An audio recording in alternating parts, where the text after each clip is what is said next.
Sistema de governo, presidencialismo e parlamentarismo. Os sistemas de governo constituem mecanismos de distribuição horizontal do poder político.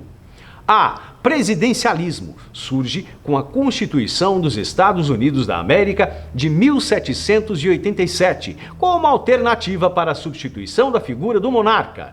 Carl Schmitt. Definição. Na lição de Giovanni Sartori, cientista político italiano, há dois critérios para definir o sistema presidencial. O primeiro é a eleição popular direta ou quase direta do chefe de Estado por tempo determinado.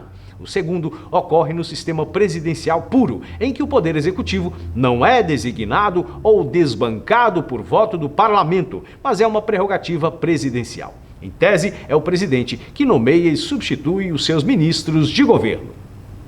Em tese, pois no presidencialismo de coalizão, não raras vezes, os ministros são indicados por partidos, como ocorre no Brasil. Entenda que a coalizão obriga a formar alianças eleitorais, essenciais para formar maioria no parlamento e governar. Características. As funções de chefe de Estado e chefe de governo se concentram em uma só pessoa. Ocorre a eleição popular do chefe de Estado. Há a presença de mandato fixo e temporário. Há a responsabilidade do governante nas esferas penal e política. Responsabilidade penal. Atente-se que no Brasil, a Constituição Federal de 1988 previu a chamada irresponsabilidade penal relativa no artigo 86, parágrafo 4º para o presidente da República. Conforme esse artigo, o presidente só responde penalmente pelos crimes realizados durante o mandato e que se relacionem com a sua função. Os crimes praticados antes ou durante o mandato que não se relacionem com a função serão processados ao término do mandato. Nesse sentido, parágrafo 4º, o presidente da República, na vigência de seu mandato, não pode ser responsabilizado por atos estranhos aos exercícios de suas funções. Observação. Trata-se de regra excepcional que não pode ser reproduzida nas constituições estaduais ou leis orgânicas municipais. A irresponsabilidade penal relativa é prerrogativa exclusiva do presidente da República. Segundo o STF, a imunidade do chefe de Estado à persecução penal deriva de cláusula constitucional exorbitante do direito comum e, por traduzir consequência derrogatória do postulado republicano, só pode ser outorgada pela própria Constituição Federal. Ação direta de inconstitucionalidade 1021. Relatoria do ministro Celso de Mello. 19/10/1995, PDJ de 24/11/1995.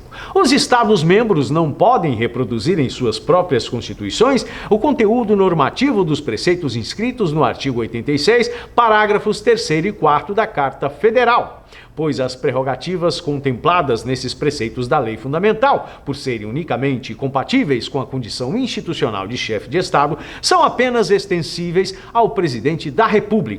Ação direta de inconstitucionalidade 978, relatoria para o AC ministro Celso de Mello. 19 de outubro de 1995, PDJ de 24 de novembro de 1995.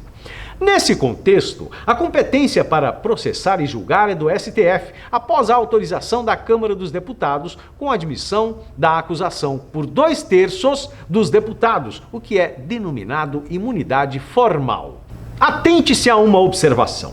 Essa imunidade formal, autorização do Congresso, não é extensível a codenunciados que não se encontram investidos em tais funções. STF. Inquérito 4.483, agravo regimental, e inquérito 4.327, agravo regimental, segundo relatoria do ministro Edson Fachin, julgado em 19 de dezembro de 2017. Plenário informativo 888. Responsabilidade política. Conforme a doutrina, há duas formas de responsabilização política. Impeachment, que pode ocorrer nos casos de crime de responsabilidade. Nesse caso, na forma do artigo 86, caput da Carta Federal de 1988, também se exige a autorização de 2/3 da Câmara dos Deputados. Porém, nesse caso, quem julga é o Senado, por decisão de 2/3 dos senadores. Recal. Trata-se de instrumento que permite ao eleitorado ser consultado diretamente sobre a permanência ou não de um governante, similarmente a um referendo dos eleitores sobre o governo, não adotado no Brasil.